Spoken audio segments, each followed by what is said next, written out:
Good morning, dear viewers. Good morning, Albay. And of course, especially good morning to our local entrepreneurs in the province. Kami po ang Ledi po at welcome sa aming 73rd installment of Ledi po Business Hour, Magnegosyo Tayo. Before we begin, nais ko po sanang pasalamatan ang ating mahal na gobyerno at sa kanyang walang sawang suporta, si Honorable Attorney Edsel Grex Lagman, at sa PIO Net TV sa pagpapaunlak sa amin nitong napakagandang studio para sa aming Ledi po Business Hour, headed by Attorney Marilu Tuca Castillo, and especially sa aming office head na si Miss Jamie Florence Estrada Ribaya. Now, before we begin our program proper,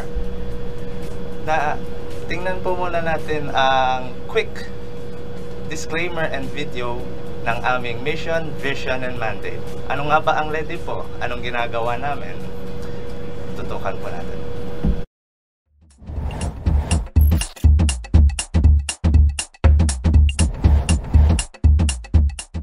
Mandates.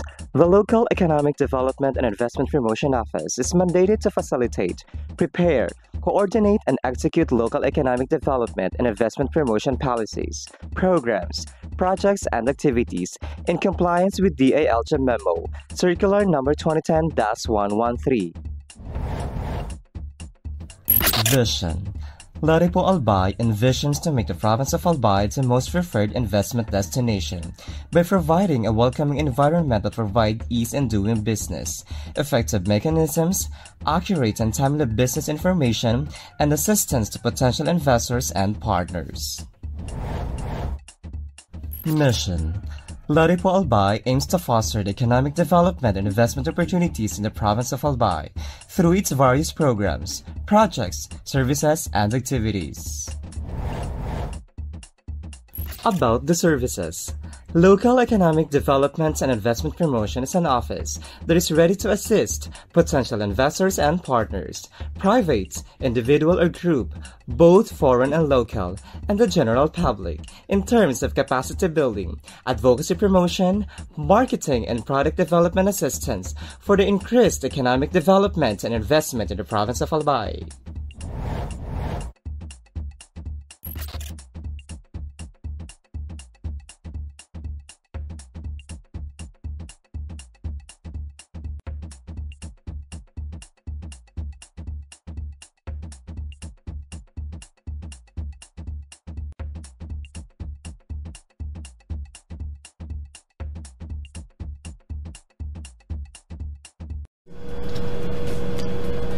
Ayan.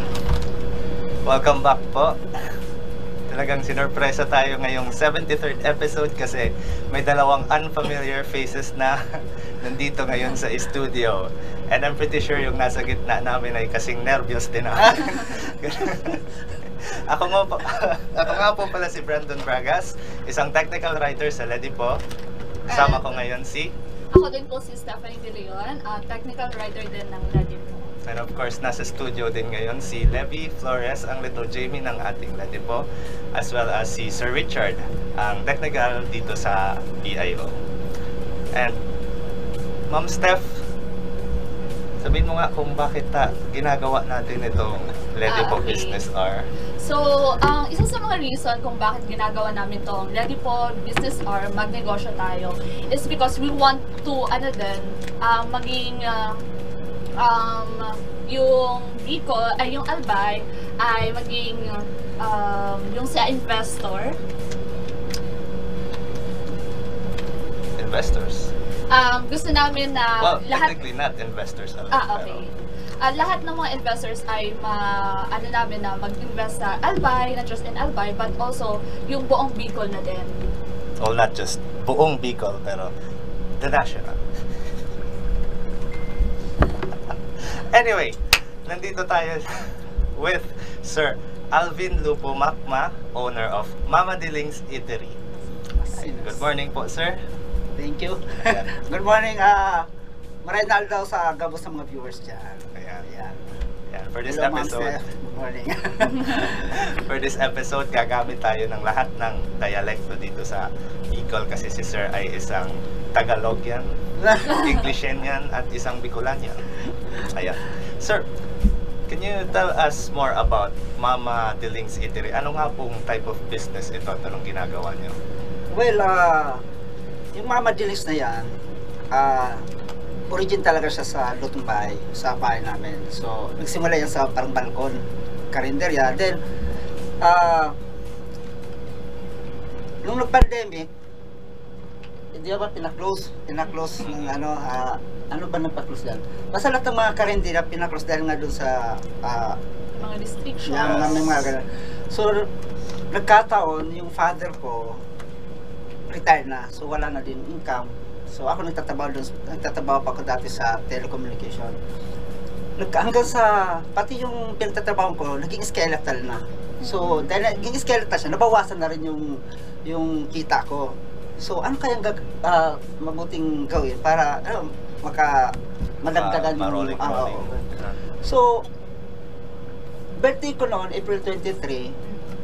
Dati kasi paraganda ako talagang kumbaga, bongga. Ano may pera. Typical Filipino talaga. Yeah, ganun. Pero nung pandemic, halos tipid. Halos yung tao, di ba? Halos wala nang, konti na lang talaga yung kinikita. So, nagtitipid na rin. Nagsimula ko dun sa lumpia lang. So, Anong klaseng lumpia po? pork lumpia. Pork lumpia. Pork lumpia siya. Tapos, since wala akong panghanda, naglumpia lang ang pinakain ko sa mga katrabaho ko.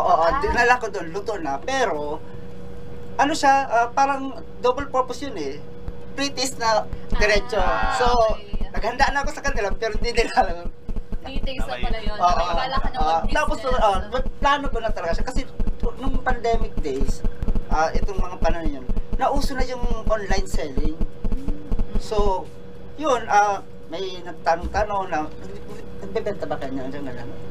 Nag-oo lang ako, pero hindi pa naman. Plano ko pa sana, magkano daw. Wala pa akong maibigay na presyo kasi nga, biglaan eh. Pero, ando na yung strategy ko na pre-taste. Tapos, yun, hanggang sa, may nag-order na, 400 lang yung capital ko. Pinapamaling ko kay mama, sabi ko, ma, try natin. Hanggang sa, may nag-order, bawat katrabaho ko na bumibili, pinipicturan ko. So, gamit yung social media, pinapost ko sa Facebook. Marketing. Thank you, ganito. Pero hindi ko naman sinasabing mga katrabaho ko yan. Kasi baka isipin, picture lang naman yan. Hindi yan. So, hanggang sa, siyempre, malawak ang social media, na curious, yung ibang pwede bang mag-reseller. Hanggang sa, yun, bawat deliver ko, motor lang ako, pinipicture ako yung tao mismo kung saan lugar, para nakikita nila, lalo yung mga landmark, let's say sa Bigaa, kung saan kami magkikita. So, para aware yung tao, natutuo talaga, na iba-ibang lugar yung napupunta ng lumpia na yon, picture, wala pang label.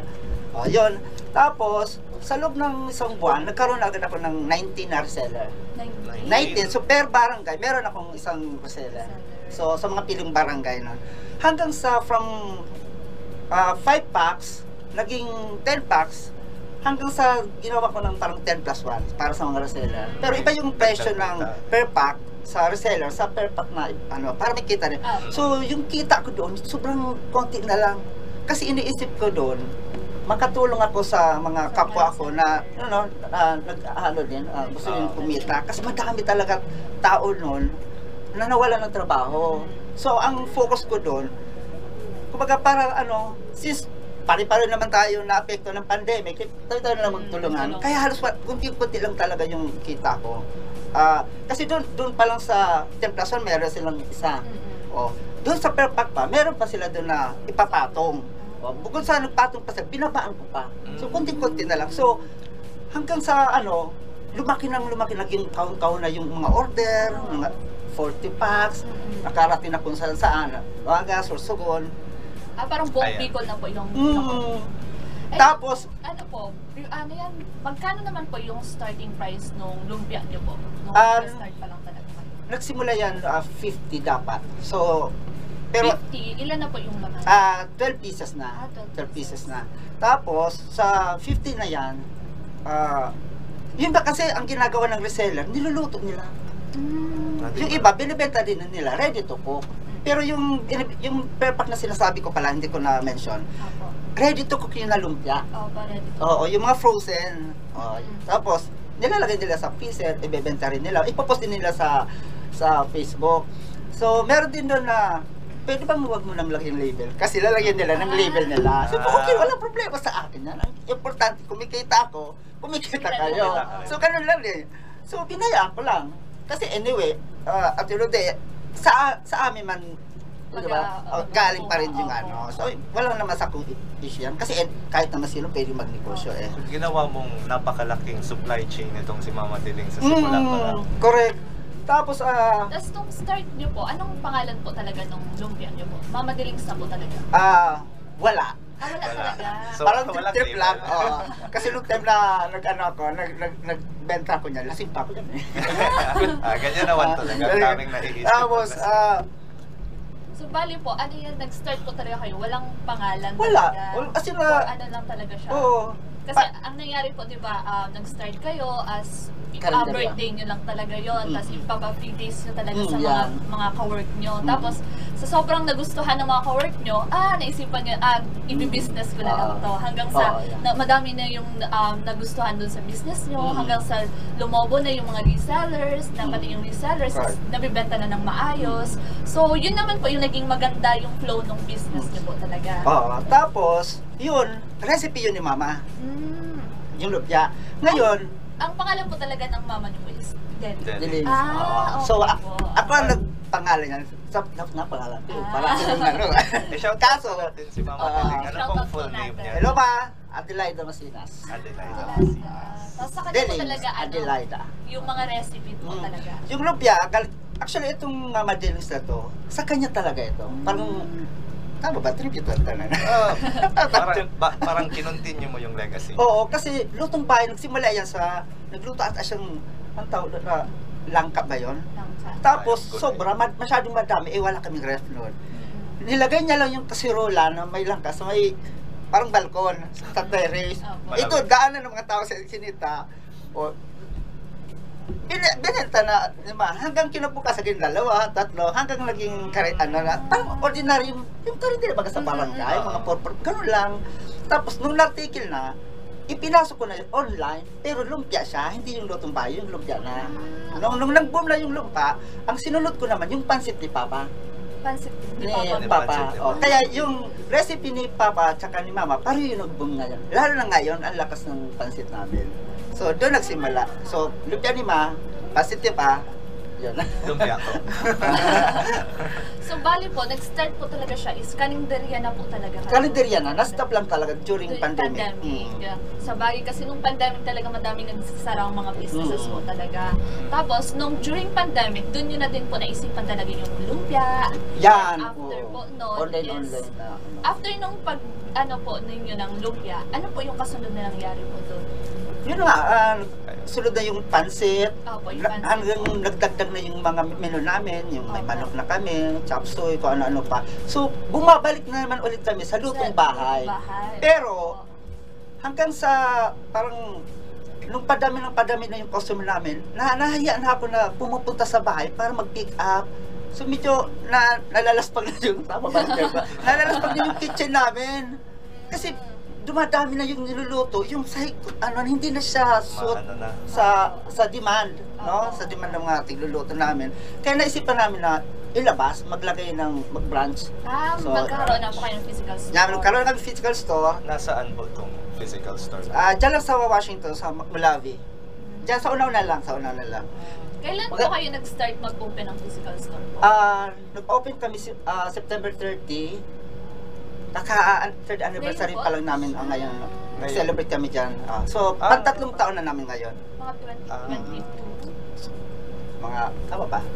2021. 21. September ng 2021 po, nag-start na kayo mag-open ng physical store.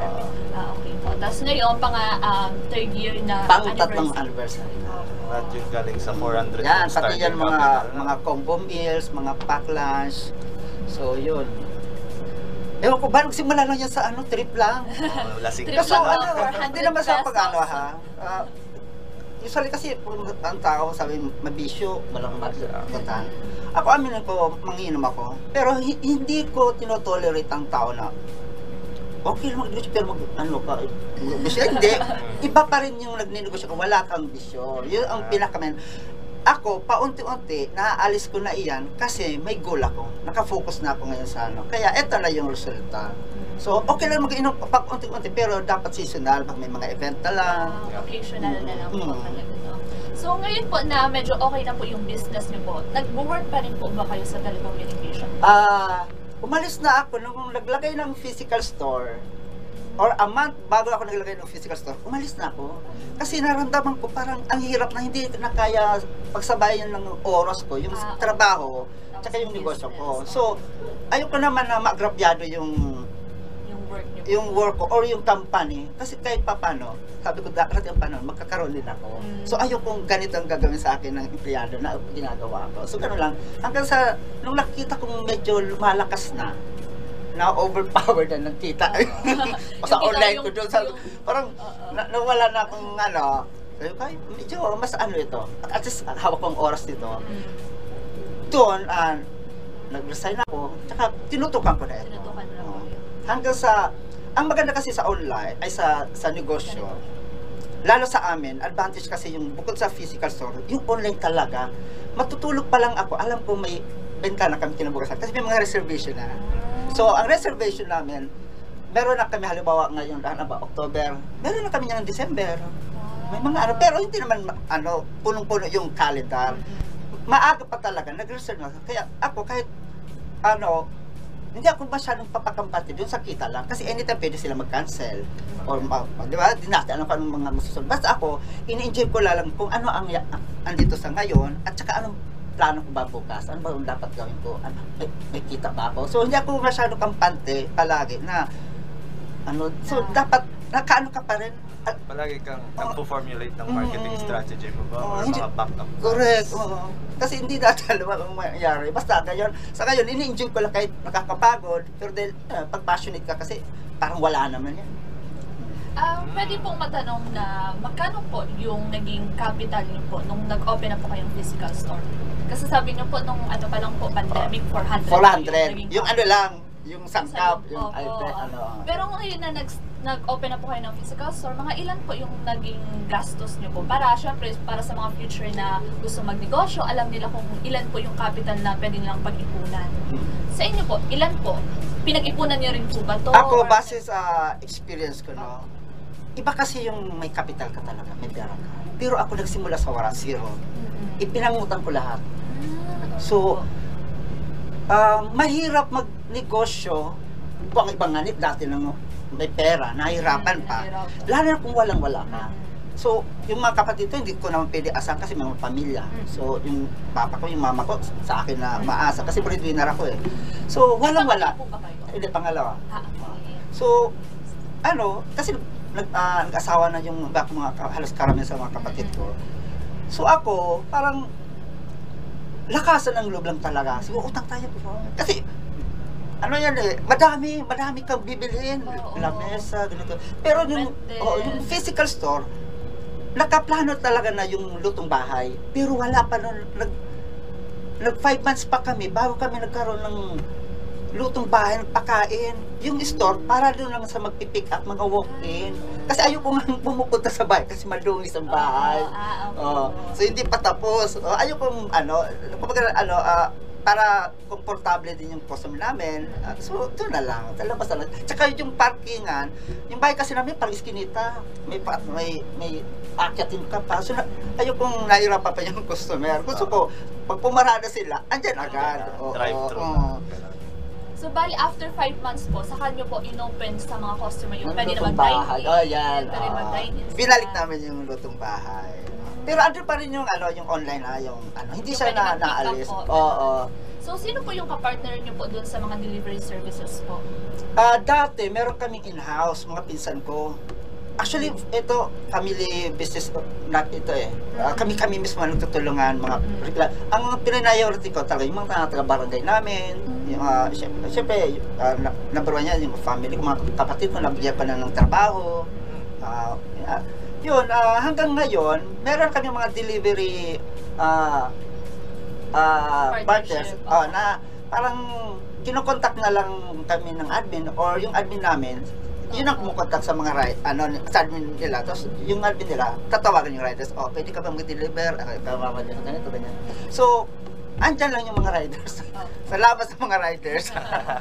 Yun naman ang maganda talaga sa negosyo. Yun yung lagi sa aming sinasabi ni Madam Jamie na ang isa sa mga maganda sa negosyo is nagbibigay din tayo ng employment sa iba. Correct. So hindi lang ikaw yung kumikita, nabibigyan mo din ng kita yung ibang tao. Actually, yung ang tawag dyan, di ba sabi ko, yung mga reseller na ako, hindi ko naman iniisip talaga yung anong kita. Iniisip ko yung tao na mismo. Same thing dito sa negosyo ko, iniisip ko din yung employment. Kasi ang iniim ko talaga, sana lumaki pa para mas madami pa yung mabigyan ng... Diba kasi ang pakiramdam pag madami kang... natutulungan. Kaya sabi natin, pinaghirapan nila, iba pa rin. Lalo kung, syempre, mga okay man sila sa'yo, okay din yung diba yung tawag dyan, yung mga paugali nila sa trabaho, mas mabuti. Okay lang siya. So, tanong ko naman po, ano po yung naging motivation nyo para i-pursue talaga yung negosyo? Kasi sabi nyo po, nangutang po kayo para lang magkaroon ng physical store. So, ano po yung naging motivation nyo para mag-build talaga ng negosyo po? Motivation ko, actually, hanggang ngayon, pamilya pa rin ang iniisip ko, yung mga pangangailangan, mga priorities. Yun hanggang ngayon hindi na siya naaalis eh. Ano ba? Ang totoo nga yan, hindi ko naramdaman na owner ako. Kasi ako mismo, empleyado. Kasi ako pa naman malengke. Minsan ako pa nagdi-deliver, ako pa nagluluto, ako lahat. Ako nag-hire.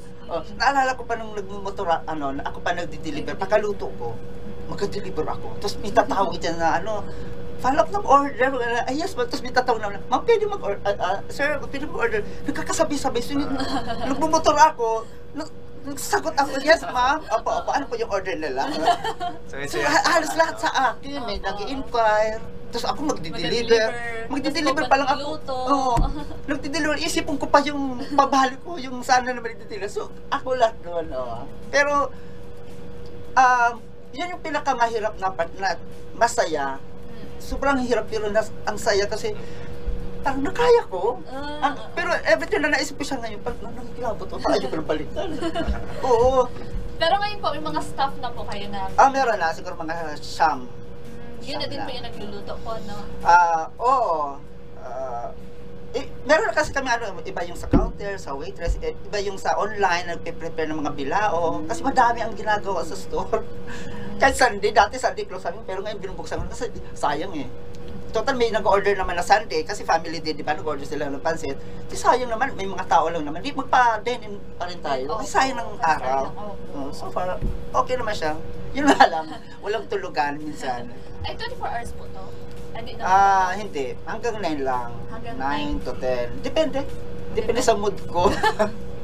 So, ang ano naman po, sige, di ba po, sabi niyo po, nangutang kayo, ganyan. So, ilang months po bago niyo po nabayaran yun or nabalik po yung investment niyo po dun sa binigay niyo po dun sa store, sa negosyo? Siguro mga 6 months. 6 months 6 months siya. Simula po nung pag-open niyo ng physical store po. Pero, alam mo, hindi biro talaga ang pang-negosyo. Lalo kung walang-wala ka. Sabi ko, pero yung responsibilidad mong dapat mabayaran mo kinuha mo, ganun.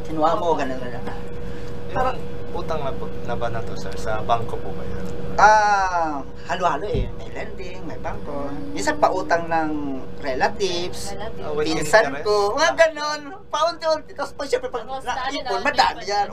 At least kunti lang mga utang ko sa kanya. Hindi malaki. Hindi ako matatakot magbayad sa isang di ba, isang taong malaki o bangko malaki. At paunti-unti. Pero iba-iba. Iba-iba. Kasi sa iba, nahiya na magsingil eh. So, 5,000 lang naman yung utang ko sa'yo. Parang casual lang, walang masyado. Sabi nga, parang lang to, trip-trip lang negosyo. Hindi pa alam na magiging kasi, hindi ko alam, dati pulutan lang yung niluluto ko parati. Ngayon, para sa ibang tao na. Dati si Ma, pero siguro nasa linya talaga namin. Kasi Mama dati yun din ang trabaho ni Ma sa karinderya. Siya ang katiwala, naging cashier, cook, siya pang para, siya pa yung namamalengke. Si Papa naman, naging cook din naman siya. Tapos siya din yung tagaluto ng mga sa opisina sa bangko. Kasi driver si Papa sa, pwede ba sabihin dito bangko? So parang naging inspirasyon nyo din po yung parents niyo para i-pursue din yung pagluluto, ganyan po. Tapos mahilig kami magbully. So, ano ba yan? Ano po yun? Ano Ano po po yung yun? ibig sabihin po? Parang yung, tawag yun, yung aasarin ka na, ay, ano ba yan? bullying. Tama ba? Mali ba yung ano ko? Kayong magpapamilya Tama po. ba? Akala ko po ibang meaning Hindi yun. kami sanay sa mga parang mag-appreciate. Opo. Kasi parang, alam lang kami kasi sa sarili namin na perfect na kami. Yeah. So, ang hinahanap na lang namin, yung mga flaws. Tama? Yung ano. Alam lang Oo, yun po ang oo. makasar. Kaya pag nasa labas kami, pag hindi kami nagpikon eh. Kasi sa loob pala ng bahay, lumaki na. So, masaya sa loob ng bahay namin. Yun, ano yung tanong? Yung return of investment po. After 6 months po, di ba? Nasabi niyo po, after 6 months, nabalik oo. naman po. Pero, hindi pa rin natatapos. Opo. Pero, ano lang, Parang paunti-unti. Oo, paunti-unti, tapos nawala. Tapos, pag may mga, halimbawa, may gusto akong bibilihin, tapos kailangan naman lang, magkadagdag naman ako nga. Yung paunti-unti lang. So ngayon po, mga ilang packs po ang pwedeng makapag-dine-in po doon sa physical store niyo po? Sa ngayon, kasi kinuha na namin yung isang part eh. Dati, nasa ano lang, 20? 20 o 20 na katao. Oo, ngayon, doble, Doble triple. na. Minsan kukulang pa yung lamesa, lalo pag rush hour. Rush hour. Nag-cater din po ba kayo ng mga birthdays, ganyan po? May nag-birthday Ah, po sa physical store? Wala pa, kasi hindi pa siya tapos. Tapos, yun yung next target ko, yung catering services na. Yun. Kasi papunta yan na yun dun ah. So So, sa buwan-buwanan mong mga customers, ilan masasabi mo sir ang monthly income sa Mama Delix? pwede ba sasabihin? Ano lang? Kung gusto niyo po, Mag-estimate na-share lang. po. Para yung Estimate. mga may inspire po na mag-tayo ng negosyo. Uy, mataas na yan. Ano monthly? Oo, mataas yung monthly ni sir. Iinom Gusto ko din din ako, po para- ganito, ganyan. Hindi ko maano ang figure eh. Kahit estimate. Estimate lang po. Basta, kung sa online lang, survival kami. Pero Yeah. sabi mong magaan talaga. Kasi parang yung sa dining sa lutong bahay, Opo. parang pangdulot dagdag na lang yun sa pasahod na lang. Siguro, mga, hindi ko talaga maano. Sige, it's okay po, sir. Oo. So, sabi niyo po, di ba, may dining kayo, may online. So, sa tingin niyo po ba, mas madami yung bumibili sa inyo sa online po? Or sa dine-in po? Online pa rin. Kasi sa doon kami online. nakilala. Tapos sa online kasi, matutulog pa sana ako. Sabi ko nga Opo. kanina, matutulog pa sana ako. Alam ko May may kita order na. na, opo. Samantalang sa dine-in, magluluto ka muna. Hindi mo alam kung may bibili o ano. Pero dahil kampante naman ako na, ngayon kasi naramdaman ko padami na. Halos, sa iba kasing karindel, di ba? Kung anong luto nilang umaga, diretso na yan hanggang gabi na. Parang sa atin sa loob ng bahay, pag may tirang kami, mga alauna, alas 2 after rush hour, halos paubos na yung iba. Kaya magluluto na naman kami ng panibago para sa panggabi na lang. Pandagdag na lang. Kasi, yun, iba kasi yung madami ang choices. Mas maganda. Pagpipilian talaga. Bukod po ba sa online, ano pa ba yung mga ibang strategies niyo sa pagmamarket ng mga luto ni Mama Delix Eatery? Ano ba? Like Kasi may di mga ba- ano po ba kayo? Melon. May mga pamphlets ba yun na hina-handouts? Ganun. Wala. Actually, sa ngayon, hindi ko alam kung tinatamad ba ako. Hindi na ako nagpapara-promote. Kahit sa talagang- page, no? Dumating ako sa point na 8 months, walang post kami. Oo, pero andyan yung mga customer namin na for 3 years na andyan pa rin, hindi naaalis. Pero ang So, napansin ko naman kasi kay sir, yung pag-start pa lang niya ng business is ginamit niya na talaga yung online as a strategy sa pag-promote. Kasi sabi niya nga, nagpipicture siya ng mga customer. Correct. Kasi for me kasi, pag pinipicturean mo na may bumibili sa'yo, may encourage yung ibang customer na, legit talaga to na may binibenta. Oo. Ganyan. Kasi before din kasi, ako nag-online business. Tapos napansin ko na parang wala masyadong bumibili sa akin kasi wala man akong proof or feedback na may ganun, bumibili talaga oo. sa akin. So parang para sa akin, maganda yung strategy ni Sir na sa start pa lang ng business niya is may proof na agad na siya, may bumibili. So, ibig sabihin, may tumatangkilik ng products niya. So, aside dun po, To see is Sir, to believe baga sabi. ayun po, to see is to believe. Lalo ngayon sa online, ang daming mga scam. So, yun para po, paano mo makuha yung attention ng tao na legit seller ka ba? Yung totoo ba yung sinasabi mo regarding do sa food mo na binibenta? products. Speaking of legitimacy, sir, updated po ba ang mga rehistro ng Mama Dilig? Yes, palagi. Yan lahat. Kasi madami kaming relatives na parang connected sa mga sila nag-remind. Sila nag-remind, malaps na, June na yung kung ano. Ano So, naman para yung sa inyo, sir, ano naman po yung benefit na nag-register po kayo sa DTI, sa ganyan, sa PIR, sa mayor's permit po kayo? Ano po yung benefit na nakukuha nyo na yun nga, registered po kayo? Well, mas magaan kasi gumalaw at magtrabaho pag, legitimo. Tsaka, yun nga, parang kompleto ka sa requirements, kasi ang iniisip lang naman natin dito, yung ang tawag dyan, halos lahat naman kasi makikinabang yan kasi magbibigay kami ng tax, ng ganito, kung ano, magbibigay kami ng magandang service, Babalik employment. So, parang nag-circulate lang naman, paano binibigay mo sa, Sa tao? sa Parang gobyerno, o bumabalik sa parang ganun lang, give and take, tulong-tulong na lang. So, yun po, sa lahat ng nanonood, in-encourage po namin kayo na if may business po kayo, mas okay na register din po kayo gaya ni Sir, kasi gaya nga ng sabi ni Sir, nagbe-benefit din sa kanila. Hindi lang naman sila yung nagbibigay ng tax, bumabalik din daw sa kanila yun. So, para sa mga nanonood na magdinegosyo, mas better na magpa-register din kayo sa DTI, sa Mayor's Permit, and also sa BIR. So, yun nga po yung sinabi po namin na aside dun sa posting nyo po na sa online, may other strategies pa po ba kayo para ma-promote po yung business nyo po? Hanggang sa ngayon talaga, puro kami online. Parang nakatutok lang talaga sa online mag-promote. Mahilig din ako sa mga layout. So, yan mga corporate color, yung pangalan ng Mama Dilings, lahat na yan galing sa akin yan. So, pati yung mga patarpaulin na iba, yung iba, pag hindi ko na kaya, pinapagawa ko na sa ibang So,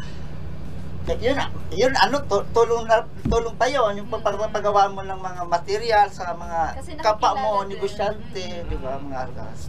So, parang consistent lang po talaga ng posting sa online. Correct. So, may question ka pa ba? Wala ka naman po bang na-encounter na challenges dito sa online posting na ginagawa mo, sir? Ano ba? Or challenges in general po sa business? Or Wala ano namang naging problema challenge sa po? mga empleyado, gano'n? Ay, hindi kasi naalisan yan. So, lahat ng mga negosyante, dumaan niya sa mga kanya-kanyang challenge yan, no? Siguro ang pinaka-challenge talaga sa akin, number one, yung capital nga. So, pero kasi, hindi siya pwede dapat gawing rason para hindi mo ipagpatuloy pag negosyo. Kasi, kaya nga, ang tawag dyan, dapat marunong ka mag-take risk. So, importante yun yan. Pero, dapat nakafocus ka. Focus ka palagi. Kasi, siyempre, may pinasukan kang responsibilidad, dapat tutukan mo yan. Kasi, andyan ka na palagi kasi iniisip na, kung ititigil ko ito, saan ako pupunta? Babalik na naman ako sa dati. Eto, papunta na ako din So, forward ka na po. Correct.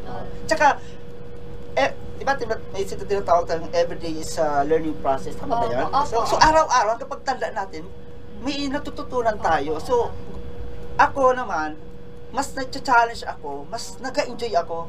Yun ang personality ko Sanay kasi ako sa, grabing hirap sa buhay na para lang maabot yung gusto kong mangyari. Ganun ako ka-determinado.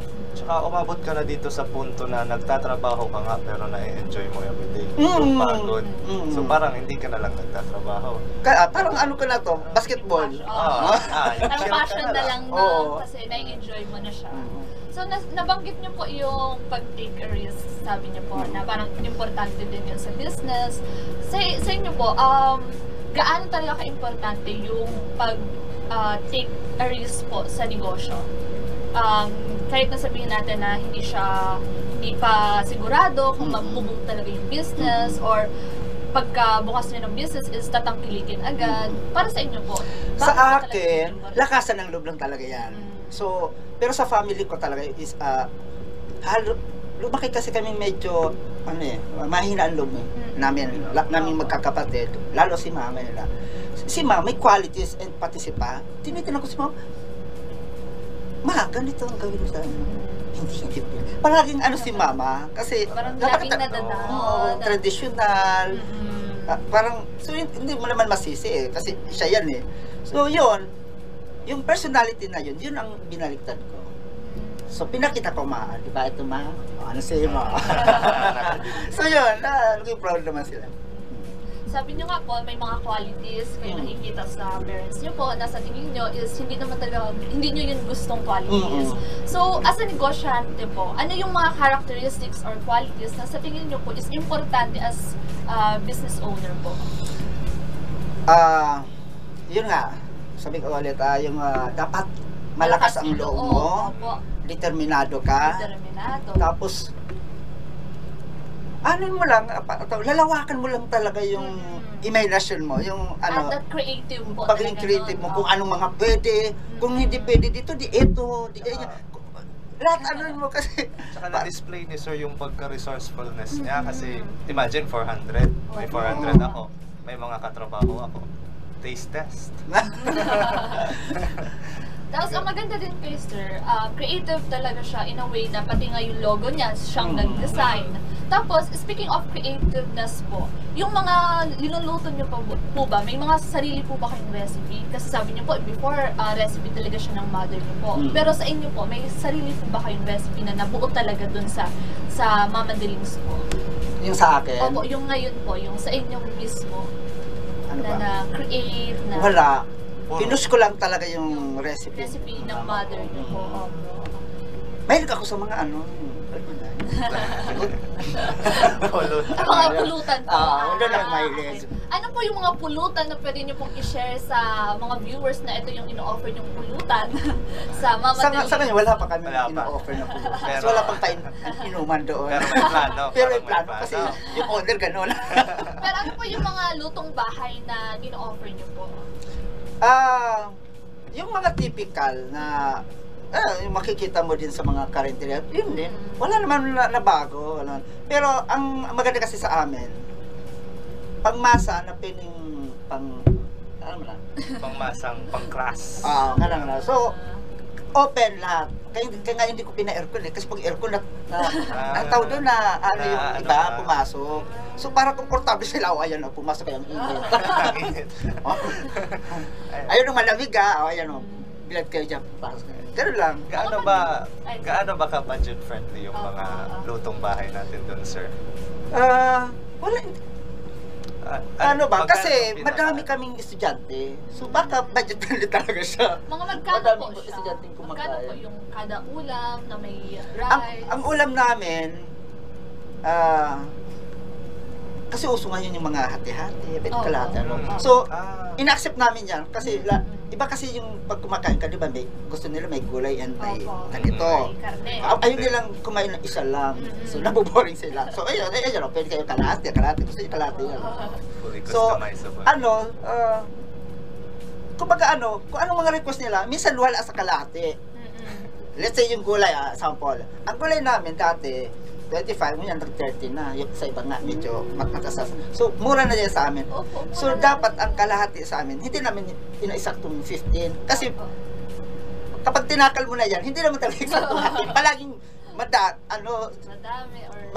madami sa kalahati. Kasi, mabibitin yung customer. So, bigay namin nasa 20. Pero meron din nag-request yan, pwede 15 ba? Ilang kutsara na lang. Pero ang naman, for me, sobrang mura nung mga binibigay niyong price. Kasi nakita ko na din kasi yung Mama Delings sa may Washington po. Tapos parang sobrang classy po talaga ng itsura. Tapos sa sobrang classy, ganyan po talaga. Ba yun? Opo, for me.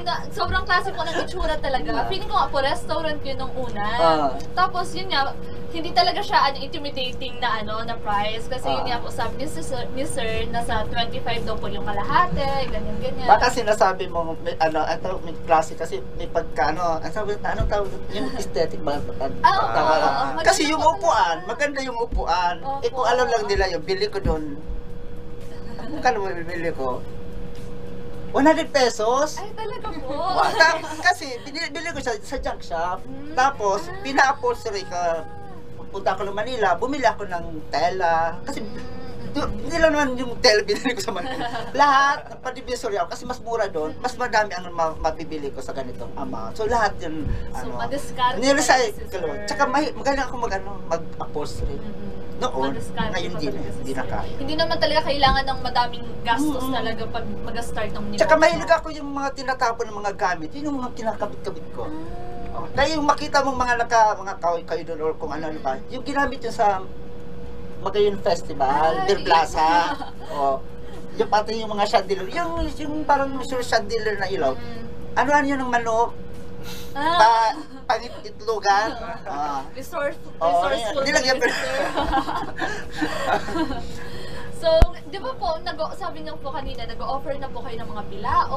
Ano po yung mga bilaong ino-offer niyo po na Meron na kami actually matagal na rin. Kasi yung pakasimula ng pansit, nagsunod-sunod na may bihon na, hindi naman siya, yun na, diretso na siya. Meron na kaming spaghetti, may tuna carbonara, yan mga ulam na yan. Dati nilalagay pa namin yung Bicol Express sa bilao, pero ngayon parang awkward. Madali matapon. Ayun, may puto po kayo, may puto, may pansit. Yung puto naman, isa rin sa mga bestseller namin.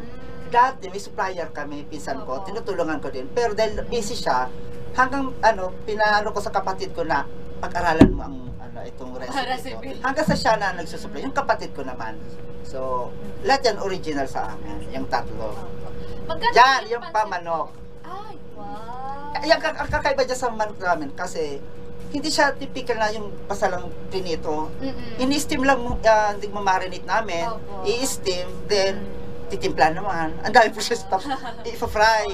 Kaya tawag dyan, steam fry. Chicken. Magkano po yung niyo po, yung pansit na nasa bilao po? Depende sa mga sizes. Ano po yung mga sizes na ino-offer niyo po? Small, medium, large. Magkano po yun? Party size. May party size. Hindi ko na matandaan ng price. Yung kanina po yung chicken na nasa bilao, 395. 395? Actually, yung dati pa yan. Yan pong spaghetti. Nagdagdag ng 10 pesos naman. Okay. So, balik po, 405. Yan, mga party size, mga combo meals, may puto na, yan sa mga party, especially sa mga mga kids, paano puberty sila sa hindi na sila nag-celebrate sa mga, sa ibang mga food chain. Nagdadala na lang sila ng mga, kasi yung ibang mga kids kasi, hindi na nakakarating ng venue, tsaka sa'yo ng pamasahe, tapos kakain ka lang. So, gano'n yung isa din sa mga pinupush namin. So, nag-cater na din po kayo ng mga birthday po, ano? Ang mabenta sa amin yung ngayon, yung seafood sutang na ngayon. Madami kami ng nasa bilao din po yun? Bilao din. Ayan po, may pork. May 4 sizes din. Small, medium, large, and party size. Ano pa po yung ino-offer niyo po na nasa tanghon. So, tanghon. Christmas na agad. So, speaking of Christmas po, Christmas ano po yung mga plano niyo po this coming Christmas? May mga ano po ba kayo? May hindi may promo, sale. Usually kasi sa pag-negosyante ka, part na yan ng mga paanek-anek, para magkaroon ka na. Pero sa ngayon, hindi ko yan naisip eh. Kasi sa totoo lang, nakakapagod ang araw-araw na yun ang nangyayari. So, siguro pag may time na naman ako, saka naman ako makakaisip ng kasi parang nililibang-libang ko lang yan eh. Libangan lang po itong business, sir. Libangan lang. Happy problem. Sabagay. Kasi nag-enjoy nyo naman. Oo, kasi paninegosyo ka kasi, expect mo, araw-araw parang may problema, pero wala naman. Ganoon yun sa po, ba't may problema ako? Masaya naman ako. Nag-enjoy naman, ba't matutulog ko, isipin ko na may problema. Sabi mo, okay naman bukas, may order naman bukas, may kita naman. Parang, hindi ka pwedeng makampante palagi. Kasi okay lang yung pagtulog eh. Okay lang kulang ka sa tulog. Kasi nababawi lang naman after ng rush hour, tutulog sa hapon. So, ganun. Natural na ata yan. Tsaka Monday to Sunday, parang wala kang Oo. pahinga niyan. Walang, madami nga mga invitation eh, manino. Hindi ko na yan na pag-a-attend. So ano po yung mga future plans niyo po para sa negosyo niyo po ngayon? Sa ngayon, kasi may nag-offer sa akin pwede mag-social, ibang lugar-lugar. Hindi ko pa natututukan yan kasi dapat na-establish mo muna ito. Kasi, bakit ka papasok ng isa pa nga? Ito nga, kunting isang oras ka lang mawala. Parang ka na eh. Hindi mo alam kung ano nangyari. Maliit ka lang, hindi mo alam kung ano nangyari. So, dapat makampante muna tayo. Ma-establish na muna. Pag wala ng problema, pag carry na, okay na, kaya na i-manage na, wala ka, then saka ka mag-branch out. So, dapat relax ka na dito, saka ka na mag-relax dyan. So, hanggang sa so sana, yun ang nangyari. Yun yung nangyari, mag-branch out. Mag-branch out. Kasi, establish na po talaga. may mga customer kasing, like delivery namin, hindi ka nagde-deliver ng hanggang tabako. Hanggang bigala kami.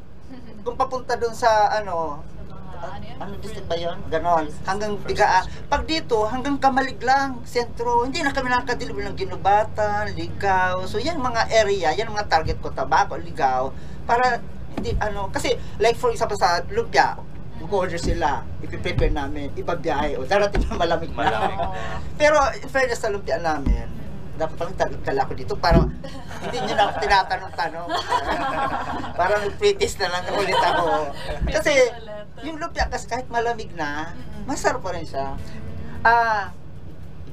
Hindi ko nakwento sa inyo, doon nagsimula, nung sobrang gutom ko kasi akala ko sa practice sa sa Aquinas, practice kami ng sayaw.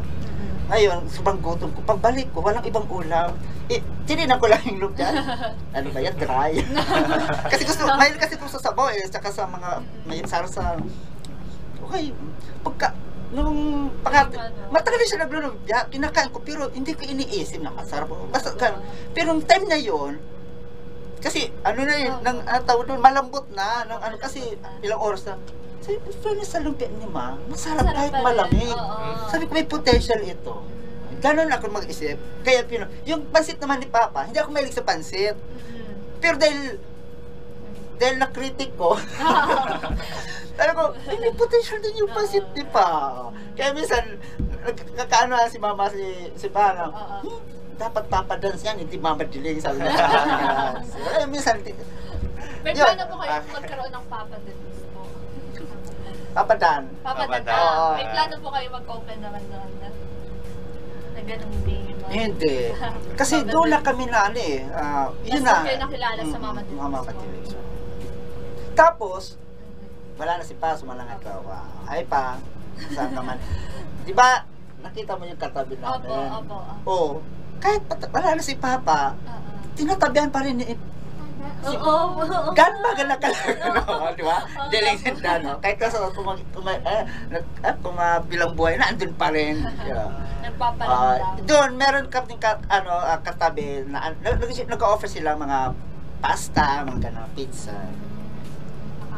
So, ano po, yung, di ba nasabi niyo po na madami na po kayong, madami na kayo nang-cater ng mga customer. Sa tingin niyo po, kailan po yung peak season talaga? Kung saan, madami po talaga na, ditong month na to, sobrang dami.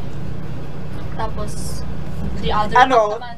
Usually, pag pumapasok ng per months, yun lang. Per months po talaga, sobrang dami po na. Pero di ba may sinasabi silang ghost, Ghost month?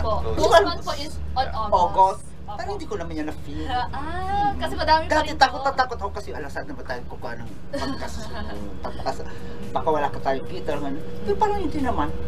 Hindi naman po yun sa'yo nag-i-effect yung ghost month. Hindi.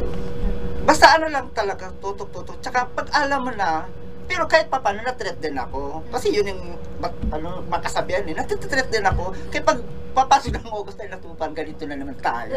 Pero pag pinagtatrabaho mo, gumagawa ka ng paraan, hindi mo naman ma-feel ang ghost man. So parang ang paniniwala parang inuunahan ko na baka, kasi parang ang pumapasok ka sa isip ko, whether totoo yan, hindi, kailangan ko magtrabaho, mamaya, baka yan, totoo, di ba? Kasi ang mangyayari naman is, just in case lang. Kasi mangyayari naman, mag-work ka o hindi, kung totoo man yun, at least nag-work ka pa. Correct, oo. Tsaka wala naman, anong gagawin mo? Matulog na lang, matulog. Oo. Maghintay na lang kung Parang hindi ka talaga magbenta. magpapa-affect doon sa goals man na sinasabi nila. So, para naman po sa mga gustong mag-open ng negosyo, ano po yung pwede niyong mabigay na tips or advice sa kanila na mag-open po sila? Dun sa mga kasi sa pangnegosyo wala namang pinipili yan eh. Kahit sino pwedeng magnegosyo. Kahit ano pa iyan, kahit basura yan, o kung ano-ano pang mga item yan, pwede mo yan pagkakitaan. So, ang kailangan mo lang talaga, tutukan mo, focus. So, yun, gaya naman nasabi ko na kanina, dapat determinado ka, marunong kang humarap sa mga challenge na mga unexpected na mga challenges na basta ka lang, palagi ka lang aware sa mga posibleng mangyayari. Ganun lang. So, sir, ilang taon na po pala kayo, sir? 14. 40 years old. 42. 42, wow. Tapos may ano po ba kayo? Ano po yung tinapusan niyo pong college? Graduate ako marketing. Kaya pala ang magaling ka, magaling ka sir, sa Pero online marketing. Pero mahina ako sa sa klase. Hindi ko alam kung tamad ako. Kasi yung mga kapatid ko, hindi naman pang mayabang, meron valedictorian, may salutatorian, may programmer of the year sa ganito. Halos lahat ng mga kapatid ko may mga award honor. Ako lang wala. Opo. Pero gwapo lang talaga. Yun yung yung Yung edge advantage mo mo. sa may yun lang. physical Ah, appearance. Ang pang-marketing joke talaga. lang. Baka magalit mga kapatid ko. So, paano niyo po nagamit tong marketing na degree niyo po sa business niyo po? Yun na, yung online, yung promoting. Kasi nung mahirap kasi sa totoo lang, mahirap magklase pag working student ka. Kasi papasok ko ng school, magpa-practice ng sayaw, tapos mag-out, tapos lalabas pa ako niyan yung subject ko, binabawasan ko na yung units para may time pa ako magtrabaho sa food chain. So bukod sa may scholarship na ako sa school, nagtatrabaho pa ako sa food chain para may daily allowance ako. Tapos magkaklase ka. Ilang oras na lang yung tulog ko. Tapos, yun, ano nga tawag ng mga tanong mo? Nakalimutan. Yung ano naging, Kung saan ako nakakarating eh. Ano yung naging use nung degree nyo po sa business? Oo. Yun, nung nag-aaral ako, di ba sabi mo, nagamit ko yun sa marketing. May natutunan ako. Pero hindi ako naka-focus na focus. Parang yung pag-market ko, sariling ano ko na yun eh. Idea, creativeness. More on experience. More on experience. Ayan. Sa bagay, kasi si sir, may nag-food chain. May edge din yung malaking tulong yung pag-aaral ko. Pero mas na nung na-experience ko. Sabi nga nila, experience is the best teacher. Parang yung natutunan ko sa school, parang, okay. Experience ko nga. Ay, pala, tama. Ganun. So, at least, may shout out daw. Nagpapa-shout out si Ma'am Jean Corina Masinas. Kilala. Shout out po natin si Ma'am Lizelle Masindo, Ma'am Hello po. Renalyn A. Boroa, Boroa. at Ma'am Janice Solis. Kilala niyo po yan, sir? Mga nagpapa-shoutout. Hello po sa inyong lahat. Hi, Thank you po. po sa panood. So, kayo, sir, may gusto ba kayong i-shoutout ngayon? Like yung family niyo po, gusto niyo pasalamatan? Baka yung mga chefs nyo, sir, dyan. Opo, yung mga tagaluto, Delivery yung mga riders. empleyado niyo po. Yung mga nag-taste test. shout out dyan sa Washington, dyan sa mga staff ko dyan. Sa family ko, alam ko nakatutok yun. Ay nako. Hello po sa Siguro ang dami ko ng chat ito. Paano nung pinagsasabi niya mga kapatid ko yan? Hello po, shoutout po sa inyong lahat na nanonood. May gusto pa ba kayong pasalamatan, sir? Yung family niyo po, yung mother niyo po, si Mama Daddy. Hello ma. Yung relatives. Ano ba? Hello sa inyo dyan. Wala na akong masabi. Ayan, bago magtapos ang... Alos araw-araw kasi kami Nagkikita. nagkikita-kita. Lalo sa, hindi ko nga alam kung bahay ba namin yun o tindahan. Kasi alos andun ng mga kapatid ko. Hello po sa family niyo, Ayan, sir. i-promote niyo na, sir, si Mama Mama Delis. Sa lahat ng mahilig dyan sa lumpia, sa pansit, visit na lang kami dyan sa Mama Delings Eatery sa Washington. And available din kami sa sa online. Ano po yung Facebook niyo, sir? Mama Delings Facebook. Sa Facebook po ni sir. Tapos anytime naman po, pwedeng mag-order po sa inyo sa Facebook po. Opo, anytime. Yung mga kasi minsan din na naman kinakaya yung mga yung mga pabigla-bigla na order. So may mga ganun talaga hindi yung maiwasan. Pero mas maigi kung ahead of time parcel na kayo online. Aside Baka sa may online. number din. Opo, aside sa online. Ano po yung number niyo po? Para makontak po kayo. Ano yun? Okay, yung mga parang andyan ba? Ay, iba. Sa gusto mga order, contact nyo lang ang Opo, ano number niyo po, sir? 09. Saan ba yan? 10, 11. Nakalimutan ko. Sige. Yung number ko na lang, 0930 0930 960 960 9900. Ayan po, naka-flash po sa screen po natin. Pwede niyo po i-contact dyan si sir para sa mga gusto mag-order sa Mama Delings. Pero pag busy ako, may isang contact number talaga. Andun sa Facebook, yan kasing number na yan. Pag busy ako, lalo ko nagluluto, hindi ko masagot. Sa Facebook, mas madali. Yung sa, na lang, sa admin. 0910 0910 11 11 6 0912 11 60,000. Yan. Yan.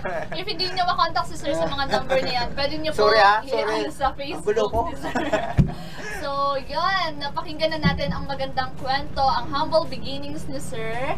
So, kung gusto niyo pang malaman ang iba pang kwento ng ating mga future na negosyante dito sa Business Hour Magnegosyo Tayo, lagi po niyong tutukan ang Lady Po Business Hour Magnegosyo Tayo every Monday and Wednesday 10 to 11 a.m.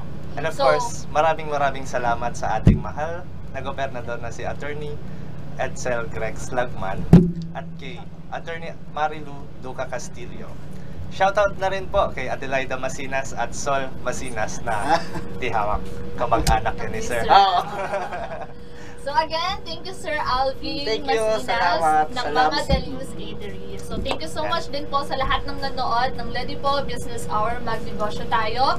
Abangan po natin ang susunod na episode or ang programang ito on Wednesday. Thank you so much! Thank you! Thank you!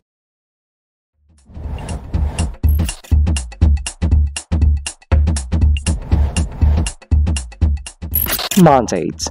The Local Economic Development and Investment Promotion Office is mandated to facilitate, prepare, coordinate, and execute local economic development and investment promotion policies, programs, projects, and activities in compliance with DALJ Memo, Circular Number 2010-113. Vision. Lady Po Albay envisions to make the province of Albay the most preferred investment destination by providing a welcoming environment that provides ease in doing business, effective mechanisms, accurate and timely business information, and assistance to potential investors and partners. Mission. Lady Po Albay aims to foster the economic development and investment opportunities in the province of Albay through its various programs, projects, services, and activities. About the services. Local Economic Development and Investment Promotion is an office that is ready to assist potential investors and partners, private, individual or group, both foreign and local, and the general public, in terms of capacity building, advocacy promotion, marketing and product development assistance for the increased economic development and investment in the province of Albay.